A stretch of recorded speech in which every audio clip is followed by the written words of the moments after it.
Welcome, and thank you for joining us at Flatten the Curve Hack. I'm Andrew Johnson, Chief Executive of the Australian Computer Society. We're streaming via YouTube. What I would like to do right now is to see how many people are with us.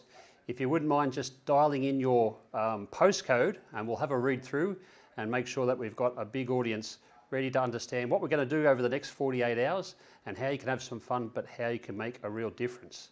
I'm just going to check, have we got people entering their data? Where are we calling in from?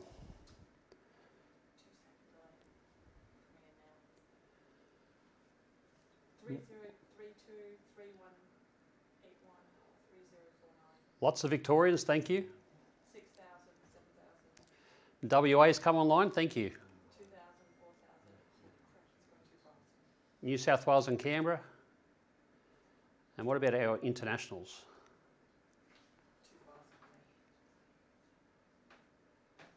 2,000. Okay, while they load up, it's a really big 48 hours. We want to say thank you to everyone who's volunteered to participate.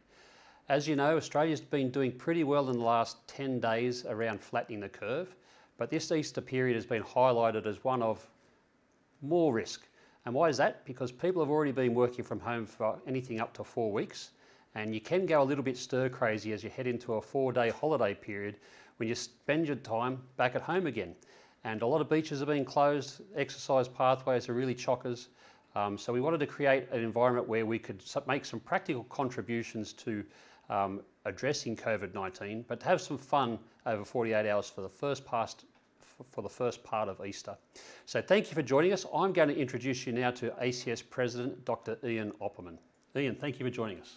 Great to be here, and thanks to everyone who's contributing. Ian, why is this an important event for ACS? One of the things that's whenever we face really big problems, part of the challenge is getting enough clever people to actually throw themselves at the problem, thinking about how to really understand it, or also thinking about how to shape a solution. An event of this scale, which is so focused on such a big issue, means that we've got a lot of really clever people who get to try this from a lot of different perspectives, and it's great for the ACS to pull it together. And as part of the day job being the New South Wales Chief Data Scientist, what have you been doing this week? Not surprisingly, it's been a couple of really big weeks. Data is really important to New South Wales' response to the COVID crisis, and in fact to Australia's response to the COVID crisis. I have been looking at a lot of data sets. I've been trying to connect a lot of different data sets to a lot of different agencies who've got need, and also trying to serve up insights to agencies who can do something with it. It has been a very, very data-driven few weeks. We're very much looking forward to the new open data sets that are available on open.gov.au. In terms of where do you see the current areas of highest risk where our participants could focus and create some real impact over the coming weeks? That's a really good question. There are a couple of different ways to think about it. Remote and regional Australia has some particular risk factors to do with age, to do with other illnesses, to do with just isolation, to do with having reliance on a small number of bits of critical infrastructure, also a small number of beds in some cases. There are also real concerns around where there are elderly people more broadly in New South Wales, in Australia, and there are aspects associated with folks who are just not listening, or folks who really don't think it applies to them. We did a survey a little while ago looking at attitudes towards safe responses to COVID-19, and there are groups who really don't think that they're vulnerable and maybe don't think that they need to take as much care in terms of distancing and other measures as really they should. And what about in the sort of last 4 to 6 weeks? What have been the surprising new things that people are doing really well, that COVID-19's created that burning platform, and you can see a real pivot and people adding value? So people really seem to be following the advice. There have been a couple of flare-ups, notably we had the event at Bondi Beach some weeks ago where people really didn't follow advice. But since the advice has been coming stronger and stronger and the call out has been louder, people really seem to be complying, really seem to be following advice.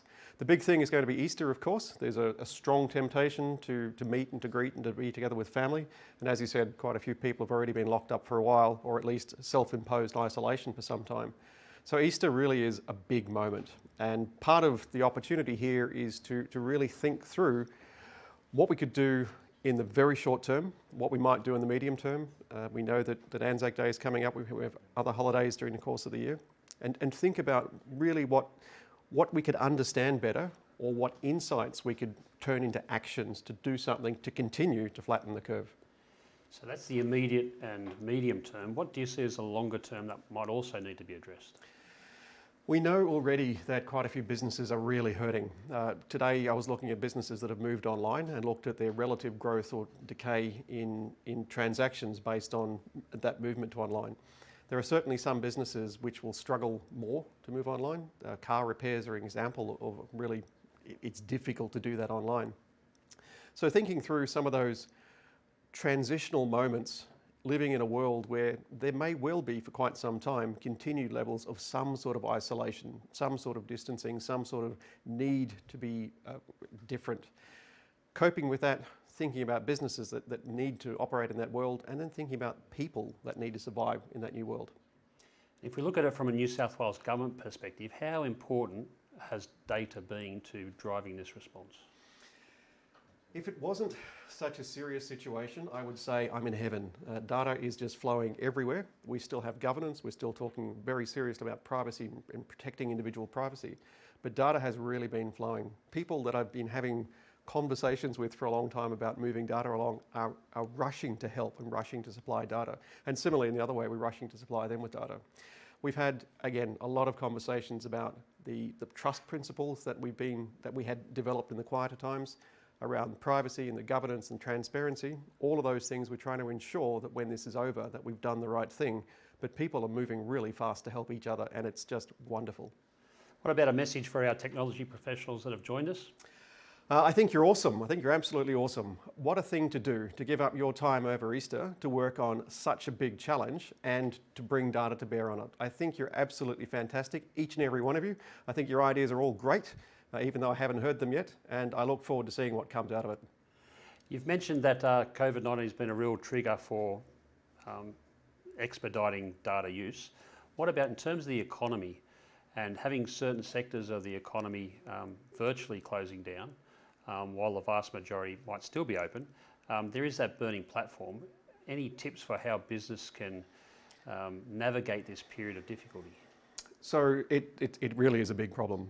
We've been looking at preservation, what we might call hibernation, and then recovery phases. And understanding what you need to do for your own business to go through that preservation stage, to do what you need to do in order to move online, to protect revenue streams, and also acknowledge and understand and face the reality of where those drops in revenue are going to be. The hibernation phase is ultimately, at least from government's perspective, thinking about how we keep businesses alive while we wait for the peak to pass. And then the recovery is again something which is really being data-driven, thinking about which industry sectors and by location are most likely to be stimulatable and what sort of stimulus packages are needed. So that's a government perspective, but as companies, thinking through the requirements to move online, the cybersecurity issues about moving online, the ability to do things differently in an online world, and then a bit of brainstorming, the sort of stuff that might come from this weekend's event, a bit of brainstorming about how to generate new business value in a somewhat changed and much more digital world. Let's just look at collaboration for a moment. So if people are working remote, how do you build new relationships in a 100% digital world? It's been quite amazing. During the course of this week, I've learnt more about my colleagues' home life than I ever thought I would. I've met most of their children. We've passed comments about their artwork and their backgrounds. And we have had quite a few funny moments. There was at least one occasion when someone walked in the background who had possibly fewer clothes on than they might have had under normal circumstances. So we've all had a bit of a laugh. We have also spent a bit of time going through our top COVID-19 playlists. Don't Stand So Close to Me, Stuck in Here With You. We've also had a few social events that if I'd still been in my home office, I'd probably be having a virtual drink with my colleagues tonight as we head into Easter. There has been some real creativity around operating in a virtual environment, and the willingness to collaborate has been through the roof. I'm sure it's not just happening in New South Wales, but as I said, I've seen people really come together, and that sense of camaraderie is just fabulous. What about in the context of international trade? So we're seeing global supply chains really disrupted in a number of key areas, particularly medical devices and equipment. How can Australian businesses find new export markets in an environment where we've closed the borders for an determined time at this stage. That is a tough one. There's a difference between coal and iron ore shipments and the amount of remote ability of that sort of operation versus people reintroducing plastic manufacturing in Australia through 3D printing. There are so many 3D printers being turned towards the COVID-19 response in Australia that really is quite impressive. And it shows that sort of manufacturing industry might come back to Australia in a slightly different format than we had thought. In the coal and iron ore world, the opportunity to innovate is really something that doesn't seem really that obvious, but really there is an opportunity to innovate.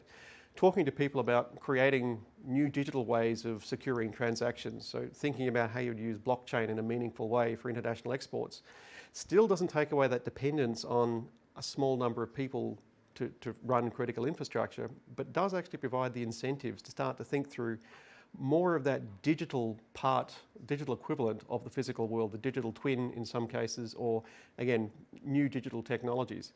So whilst it's I've got to say it does look a little grim, there are silver linings everywhere in terms of the opportunity to think about new and innovative digital ways of doing things.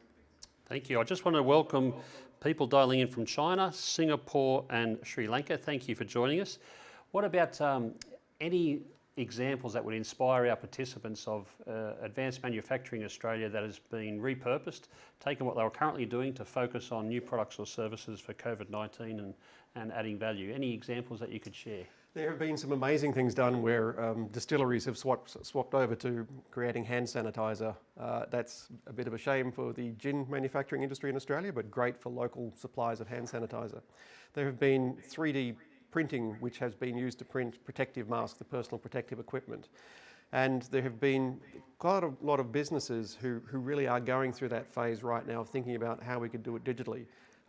New South Wales government, because I'm living and breathing it every day, is trying really hard to digitise or accelerate the digitisation of many different services which are currently delivered. So the stories are, they're not few and far between, they're popping up everywhere. They're really at the early stage, but the one thing that's going to happen as a consequence of this is that we'll collaborate a lot more. Actually, there's more than one thing, but we'll collaborate a lot more. But we really are accelerating into the 21st century now. Like all of the restrictions and all of the concerns and all of the hesitation, this particular crisis has really helped leapfrog us into the digital 21st century. Fantastic. Any last tips for our participants? The most important thing to think about is who would use your insight, your product, your tool, your app. Is it really actionable? Does it make a difference to people's lives? Very often, events like this produce really incredible creative insights and ideas, but the translation into and who would use it, who's the market, who's the end user, it's really important to keep that in mind. But the creativity, I'm absolutely certain about. The heartfelt effort, I'm also absolutely certain about. But to create useful things, someone really needs to be able to pick it up and do something with it. And I wish you all the very best of luck. So with that, I'm going to have to ask one more question if I could. I'm not going to steal Steve's thunder, who will share how many people are participating in this hack, but a whole bunch of people who don't know each other in the Slack channel. Any tips on how you go about finding your team and finding your purpose? Teams, the best teams are always those that have diversity. Diversity of thought, diversity of age, diversity of thinking, diversity of background, diversity of skills. So that's a really, really good indicator for a great team. Having said that, people who can get on with each other well enough is also pretty good. So someone who has enough of commonality and can share a joke, can share a sense of humour. So trying to balance those two factors are great, and dream big initially. Go absolutely wild in terms of your first thoughts, but then narrow down to something you can really focus on delivering. And then finally, what about tips? How do you spend 4 days at home over at Easter and not go stir crazy? We've all been experiencing what it's like to work closely with our partners and their various professions, and my partner and I, my wife and I, have learned a lot more about each other over the last couple of weeks than we had thought, at least professionally. So, sense of humour is always good. Developing a thicker skin and just being deliberately more tolerant is a really great way to do things. And you'll see your colleagues, your teammates, their kids will come in. You'll possibly see people walking in the background with fewer clothes on than they might. Sense of humour, thick skin, great combination. Okay, that's a bit high level, but let's get a little bit more into the detail. So ACS is also running a social media campaign over the weekend, hashtag Easter Fun at Home. What 3 things will you do to make it the best ever Easter at home over this 4 days? So I got my bike repaired, so I'm planning to go for a couple of early morning bike rides. Please don't tell anyone that I'm exercising, it's my little secret. Secondly, we are going to have a really smashing Easter Sunday dinner. We're going to pull out the best bottle of wine we've got, and we've got a nice rack of lamb ready to go. And then finally, my wife and I are going to spend a little bit of time just talking through our favourite things that we did this time last Easter. Thank you so much for joining us, Len. Really appreciate it. Pleasure. Thanks all, and congratulations to you all already. Now we're going to throw to one of our judges who's dialing in from Queensland, well-known celebrity and investor and startup supporter, Steve Baxter. Steve, how are you? Thank you so much for joining us and for volunteering to be a judge for this, this weekend. Can I ask firstly,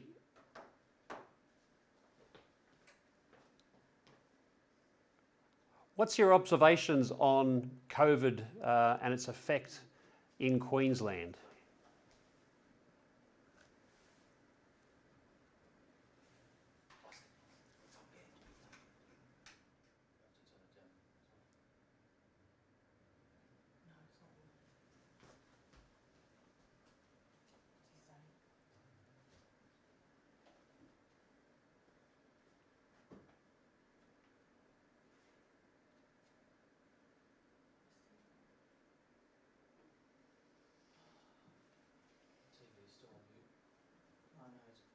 TV's on mute.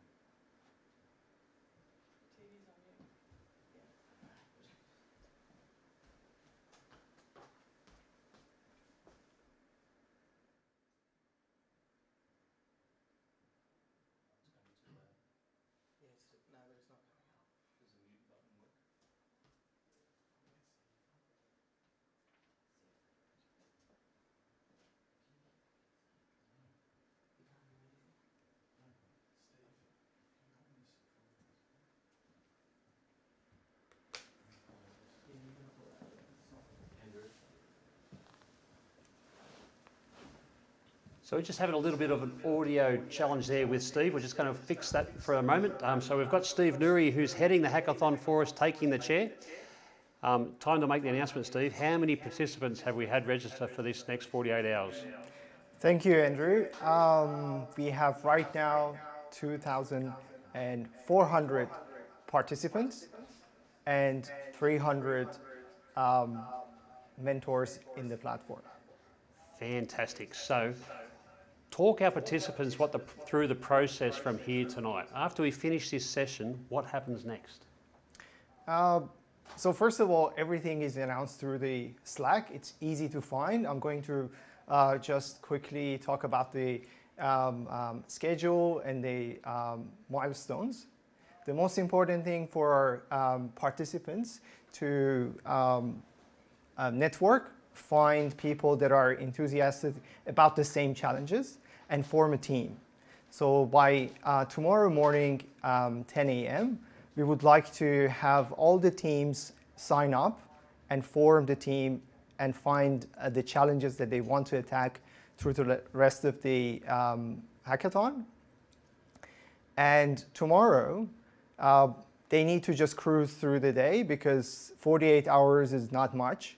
A lot of people actually underestimate it, and they want to tackle and make the whole thing through the last minutes. It can't happen. So they need to make sure they have the focus from the first minute. Our mentors are going to follow up every team members to make sure they're on track, they're delivering. If they have any challenges, they need to just come to our amazing mentors that are available through the platform. 24 hours, we have mentors from different time zones. So that is already taken care of, so they can just ask for help. And the most important thing for them on Sunday, they need to make sure they start making the video as soon as possible, because the video takes time and it is pretty much the main way they're going to pitch their ideas. They need to make sure that that's looking perfect. They can deliver the project, the solution they have made, and just make it as good as possible. By 7 p.m., they need to upload their solutions, the video. If they have done some development, they need to send us the GitHub link and some description about their solution. So just to qualify, because I heard you use the word Sunday, what's the cutoff time for uploading your videos? It's Saturday, 7 p.m. Which is Australian Eastern Time. Yes. So Sydney time for those who are dialing in from overseas. That's the cutoff date if you want to be involved in the prizes. So we better just qualify. What are those prizes, Steve? All right. So this is the first time we're announcing the categories of challenges. We have 5 categories. 1, identifying people in risk, vulnerable people, and how we can help them address their own challenges. And second is about education. Universities are probably one of the organizations that are hit mostly by coronavirus. And we need to find better solutions for everyone to upskill, to learn, and collaborate online. So we're looking for some solution about the future of the education. Third is about future of the work. All the businesses are impacted by coronavirus, and it is very important for us to understand how we can transform the businesses of the future to be immune to these problems. Definitely, it's not going to be 100%, but we would like to find some solutions to help. And finally, it's the health, mental health and well-being. We would like to understand what are problems that we are facing right now that are not physical. Not everybody is impacted physically. Some people are stressed, emotional, maybe depressed through these problems, and we need to identify and see how we can help them, how we can find solution and let them to either socialize and network. And final one is about helping the current health system, either finding the right tools and making them have the resources they need, or changing the facilities to accommodate similar tools and facilities that are available in hospitals. And it's open for ideation. The health is probably the most important one right now we are facing, and we would like to see very interesting, impactful solutions. Excellent. So that's 5 challenges, and the prizes, there's first, second, and third for each challenge category. Yes. What are those prizes? So $50,000 pools of prizes. In each category, the first prize, $5,000, second, $3,000, and third is $2,000.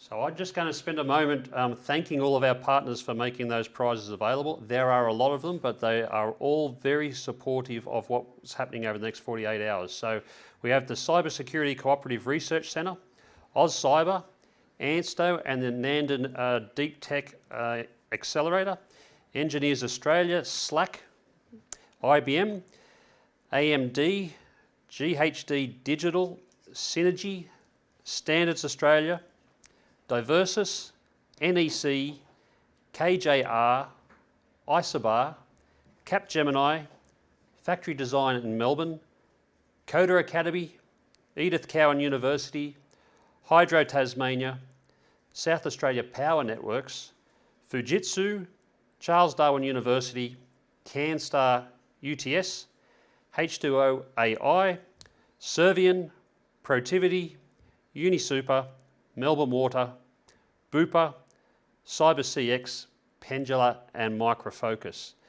Now, the just want to say thank you. That's an incredible coalition of the willing.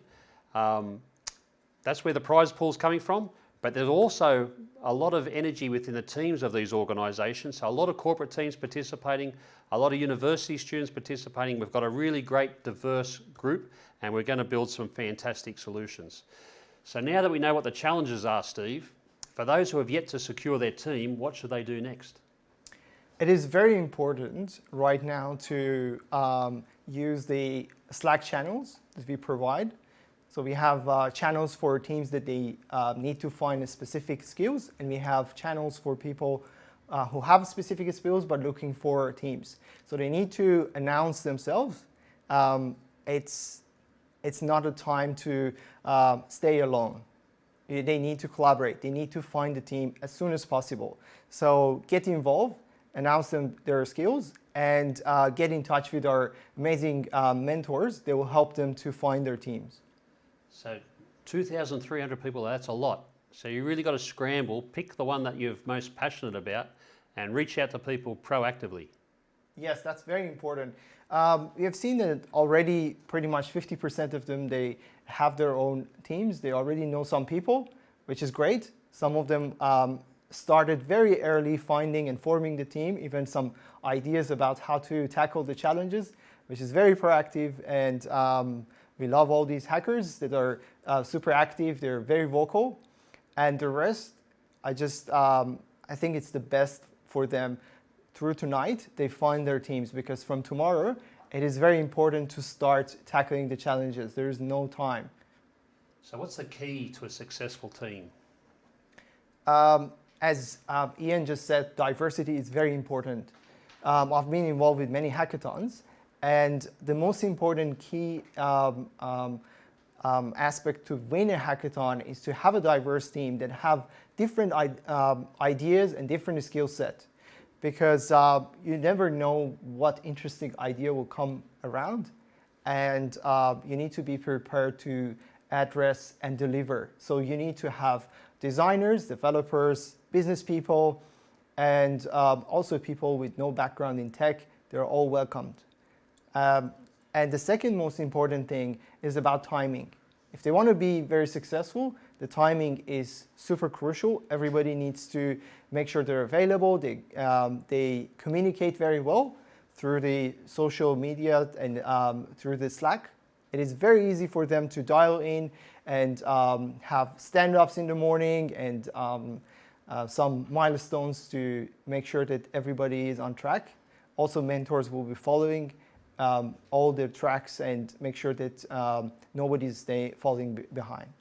What about tips for how do you manage an international team across different time zones? It is an interesting new challenge, I guess. But there are also lots of tools out there, like let's say Trello boards. So you can have all the different responsibilities, break down from the day one. You know already you want to make a website, you need to produce content, some people need to take care of the video. So all these tasks can be break down into Trello board, even if the time zones are different and you don't have much face time with each other. You can have one or two milestones that you gather and understand the blockers and help each other to cruise through. Fantastic. We're really keen for all of our participants to share your journeys on social media using the hashtag Flatten the Curve Hack.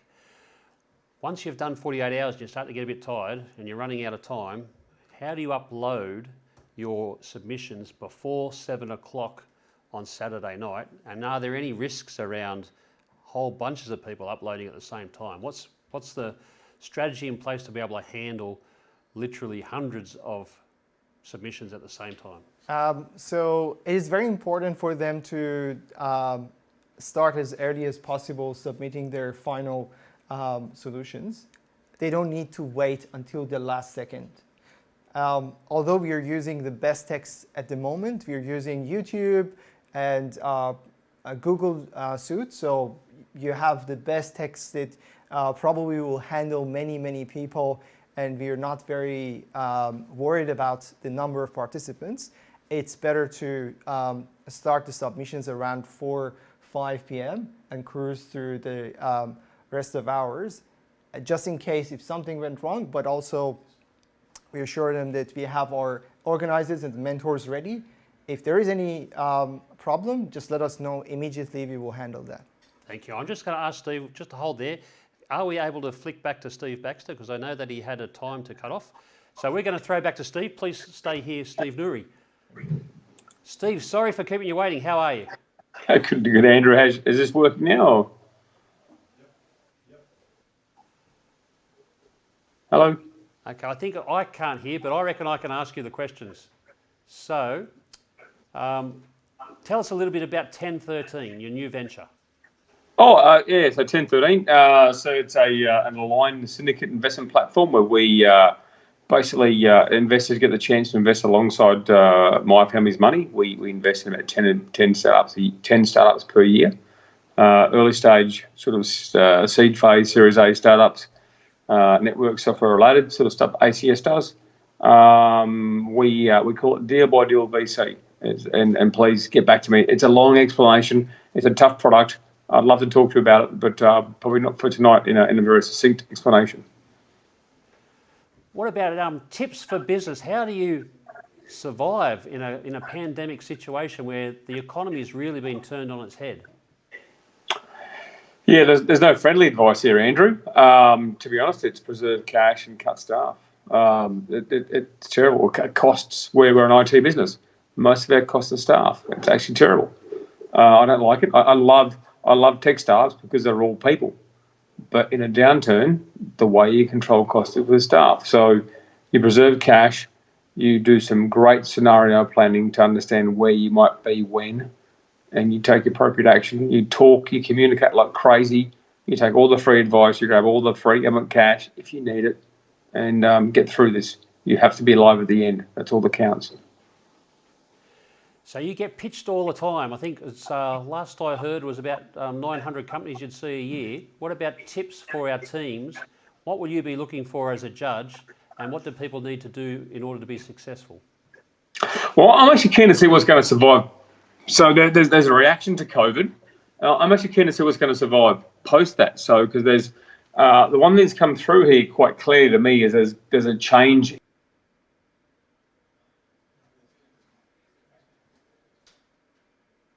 online consults for GPs, as an example. So I'm keen to look at things that I'm very keen to support things that might help in the short term, don't get me wrong. But I'm very keen to see things that will actually power us through the change in society that this will bring. And it's an unfortunate juncture that's done it to us, but we're going to actually see it in society. So, yeah. COVID-19 is affecting everyone differently.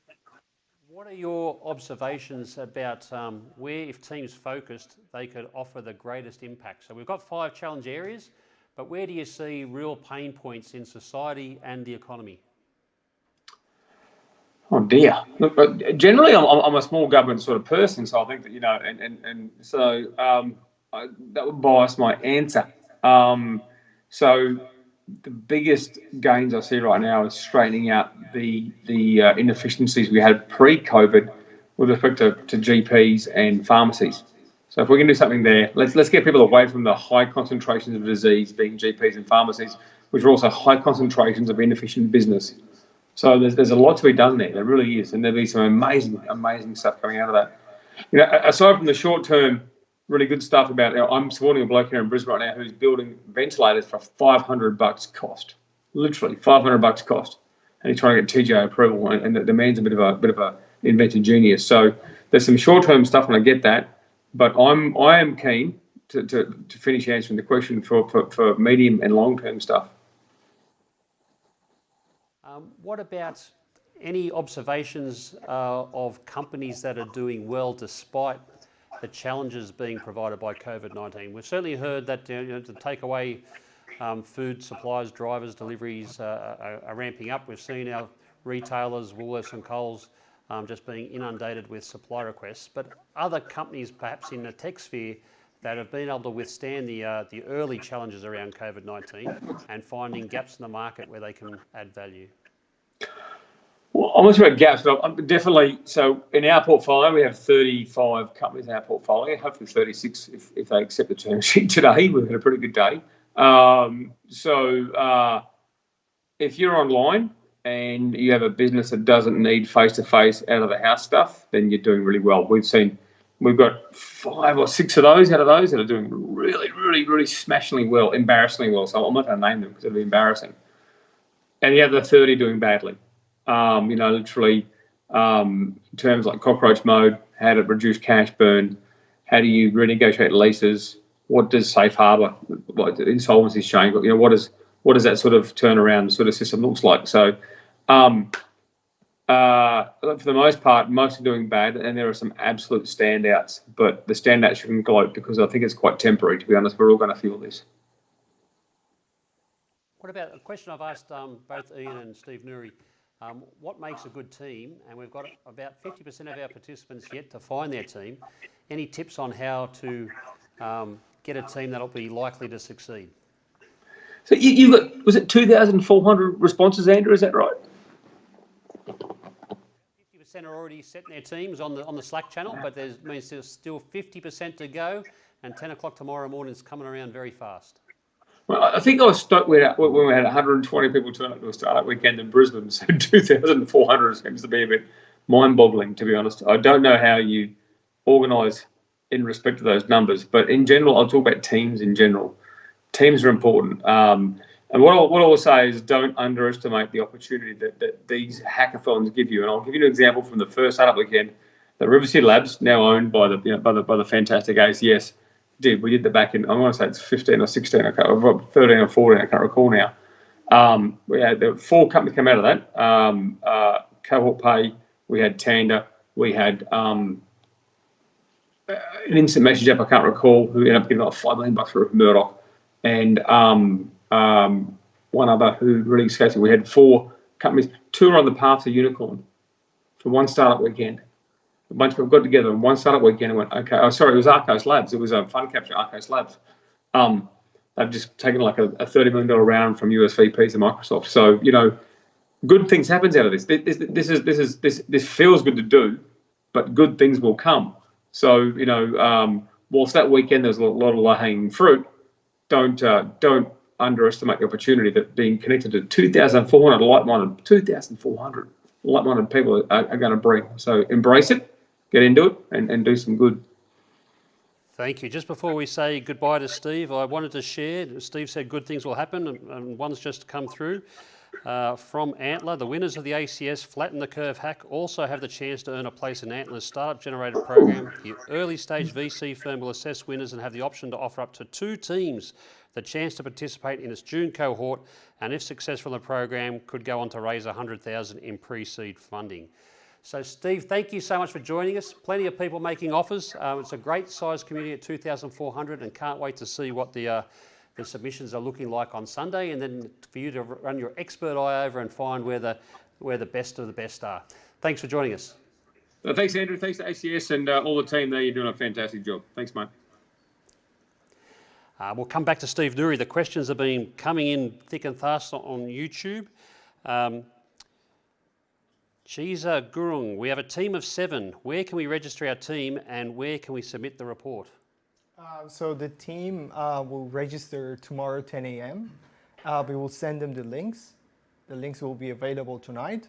And it's a Google form, easy to enter the names of participants. And the final submission will be open on Saturday around 2 p.m. Thank you. So, Chiza, in case you haven't already registered, is it too late to put in people's names tonight? You're still keeping them open for another 2 hours, and just they need to move fast. And the web address? It's ACS website. I cannot remember exactly the web address. I'll share it with them under the this video. We have Monica Geary. What is MVP? So the most viable product, or MVP, is usually a product that can deliver the functions that promised, but it's focused around the main functions and doesn't have all the capabilities that is that will be later developed. So it's just something that delivers the main functionality. When Zoo is video necessary? No, Zoom is not necessary to use. They can use Slack. Up to 15 people can use Slack to talk to each other. I think that might be about submissions. Is video necessary? Yes, video isn't necessary. They must submit a link. They can submit their videos in YouTube and then give us the link. And there are some criteria around the video. It should be 2 minutes long. It should talk about their challenge that they're attacking and their solutions and how they implemented it through the 48 hours. Excellent. We're going to just hold there. We'll come back with Steve because we've got Jane Burns, who's one of our mentors, dialing in from Melbourne. Jane, can you hear us? I can hear you, Andrew. Jane, just tell us a little bit about yourself. What's the day job? I wear many hats. So I've worked in suicide prevention and mental health and wellbeing for the last 20 plus years. I am currently a mental health and wellbeing innovator at Bupa, so really interested in how you actually change the way healthcare is provided. So with a focus on wellness right through to clinical care. I chair Open Arms, which is a Veterans Families Counselling Service, and chair a social enterprise called Street, which focuses on young people at risk of homelessness. So many hats and different focus, but always with the lens of how do we keep people mentally fit, healthy and well. And what about your observations? How is, firstly, Victoria, but Australia in general, responding to the COVID-19 challenge? Look, I think actually pretty well. What's been interesting, and as sort of, the previous guys have sort of talked about, it's a massive change. It's unprecedented. There's so much that is unknown. But what's been clear is two key messages of the things that we can control and that we can do. So one is social distancing, and certainly observations around social distancing is that apart from a few hiccups, we're actually getting the message loud and clear. The second is really around hygiene and how you actually keep yourself safe from COVID-19. And again, from what I've observed and certainly from what you see online, people tend to be following that. One of the big challenges though, and I think, COVID-19 right now, everyone's focused on how do we actually control the illness and how do we flatten the curve. But one of the big challenges is going to be how do we actually make sure that people actually still continue to socially connect despite social distancing? How do we actually make sure that people maintain their well-being with the very fact that they are at home and having to work from home, and that many of our vulnerable, ranging from those at risk of homelessness or who are sleeping rough, right through to those living with a disability, to those that have lost their jobs, how do we actually, as a society, best support them? Given that you'll be in the Slack channel tonight, picking teams to mentor, where do you see the biggest pain points that might help focus our teams who have yet to form? If they wanted to pick the mental health and wellness challenge category, where do you see the biggest pain points that solutions need to be developed? Yeah, so I think there's a few things. I think we've tended to do what we always do, which is go back to safe ways of working. So despite all having to work online, the mental health services have headed towards telephone-based service offering. I'd be challenging your guys to think about innovative ways of connecting people. So WHO, the World Health Organization, last week put out a piece on gaming, for example, and how that can be used to connect people in meaningful ways, and how it's actually could potentially be good for the mental health of certainly young people, but across the board. Things like the social networks that we already have in place. So I know certainly this week I've been engaged in TikTok, and there's no evidence that TikTok actually works from a mental health and wellbeing perspective, but certainly what I can see is people are connecting in ways that they're having fun, they're getting a bit of exercise, they're actually taking on challenges, they're finding meaning and purpose, and they're doing some stuff that really actually connects them in meaningful ways. Certainly, and I think Ian talked about this, different ways of connecting in ways we haven't thought of. There's a whole heap of resource out there, but people are just confused by how much information they see. So if in the challenge people can think about streamlining activities, thinking about how they can use the resources that already exist, proactively reaching out to people. So rather than relying on someone, experiencing a challenging time having to pick up the phone and speak to a counsellor, what I think would be far more innovative and clever is how do we actually connect Australians in a way that actually keeps them connected and doing things that are meaningful to them. Now that might be TikTok, it might be music, it might be gaming, it might be a favourite recipe, any of those things, but it's actually shifting the dial from, of course everyone's going to be feeling anxious and of course everyone's going to be feeling that this is a hugely challenging time, but how do we shift it to wellness and inclusion and connection and not just think about, oh, well, people need to pick up the phone and speak to a counsellor, even though that might be appropriate for some people. I asked Ian this question earlier. I'd like to ask you, what 3 things would you do at home to make this the best Easter ever? What does a wellness expert do for fun? It's an exceptional question. So I've got 3 kids, 9, 11 and 13, and my oldest Angus has quite a severe disability, so he lives with Down syndrome and autism. He's non-verbal, so we use technology all the time to think about how we can connect and keep active. So I reckon we'll be doing a little bit of TikTok. We've already started an Easter egg competition to guess the number of Easter eggs, which has been started by one of the aunties, and the kids are involved in that, and the competition will end on Sunday morning, and we'll do a traditional Easter egg hunt.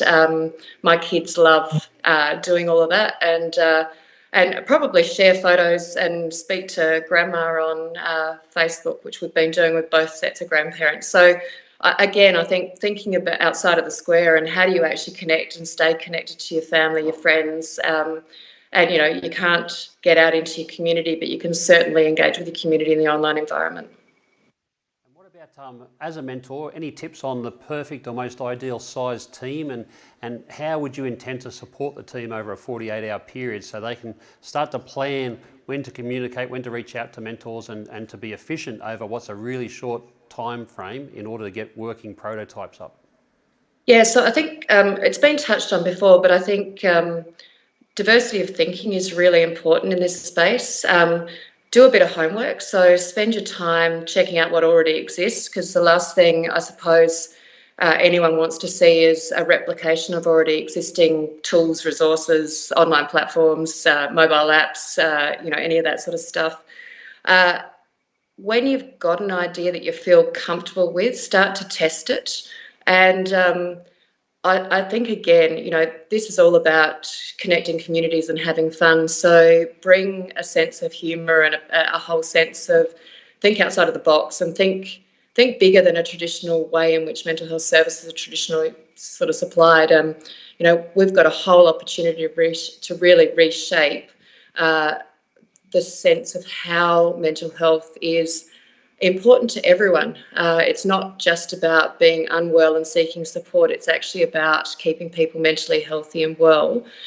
So I'm keen to support whoever I can in whatever way I can. As I said, I wear multiple hats. So, if you're interested in thinking about how you can feed the homeless, that's one area. If you're interested in how you can support frontline workers to support people living with a disability, that's another. And if you're really keen and interested in supporting whole of communities to connect when they've been and forced to socially isolate, then I'm more than happy to provide some support and advice. And I think there's some great tech out there already that you might want to build on. Jane, thanks so much for joining us. Really looking forward to your leadership, helping drive our teams to great outcomes.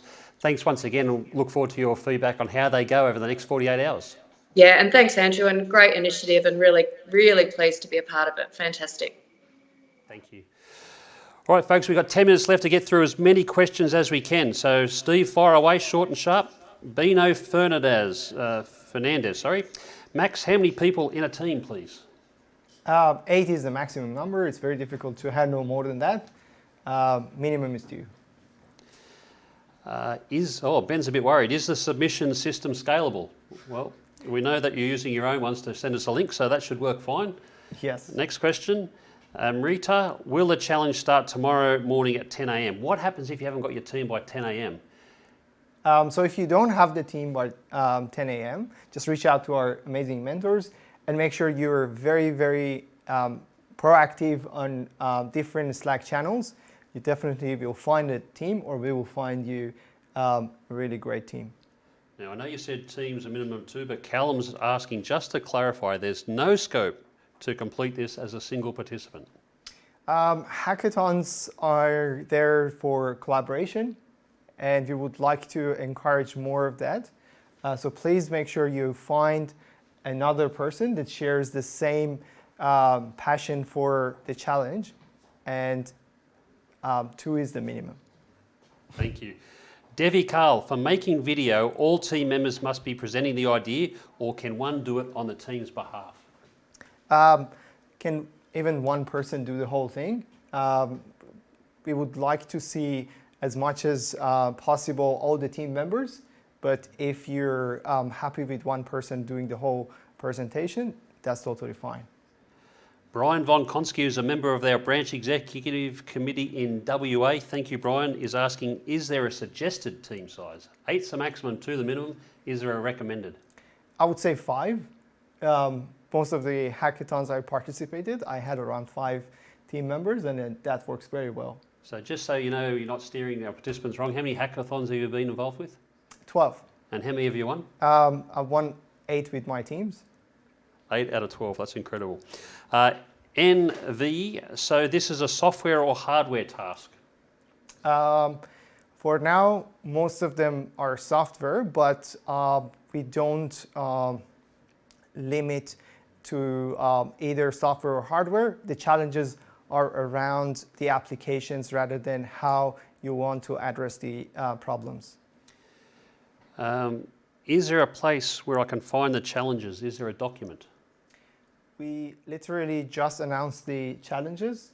It will be uploaded into Slack in any minutes. So I will make sure that it is available in probably half an hour. And you can also reach out to mentors for further clarification. Thank you. The Light Bulb Lounge is asking, how do I access the Slack channel? That's great. So you need to register first through ACS website, fill out the Google Forms. Within 1 or 2 hours, you will be sent the Slack channel invitation, and that's the easiest way to do it. So the ACS website for those dialing in from overseas, www.acs.org.au, A for Apple, C for Charlie, S for Sam, .org.au. Big web banner in the middle, just click on that, it'll take you through to the landing page. Alan Wong, can MVP be a prototype such as UX UI, paper demo, rather than an actual product? Yes, it can be. Definitely, we will accept any submission, but there's extra point if you actually produce something usable. So it's open even for ideation. Even if you just have the idea and you cannot deliver, it is still fine.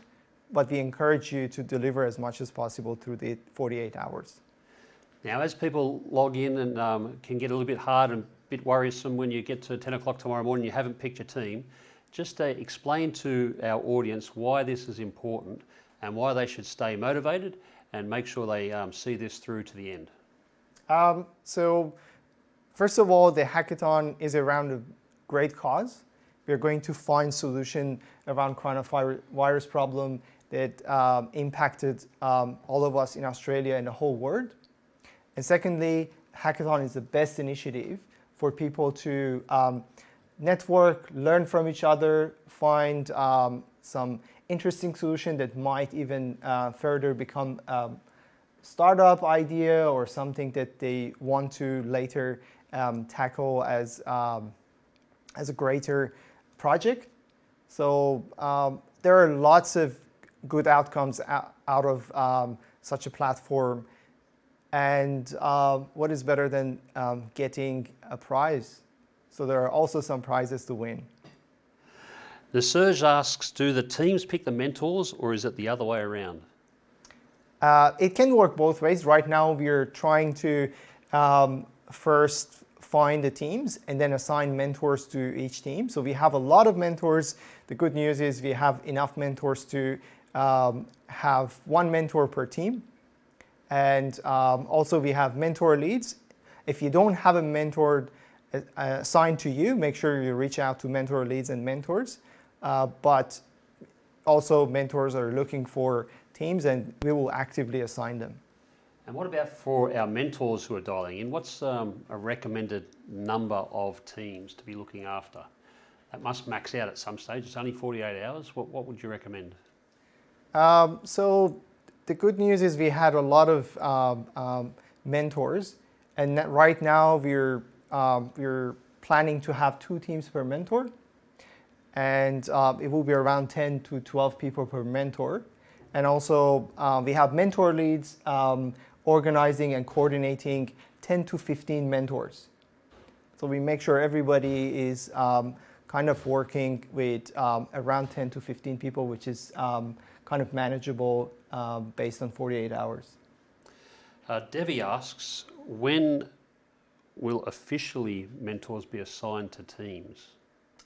As soon as you make a team, let us know about your team, and we will officially make sure you are in contact with one mentor.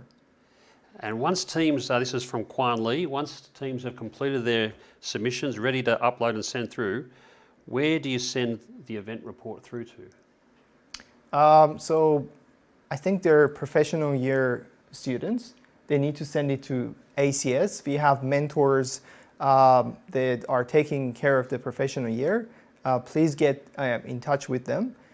But also, if you want to just submit your project and challenge, we will announce the exact URL that you need to sign up in a Google form.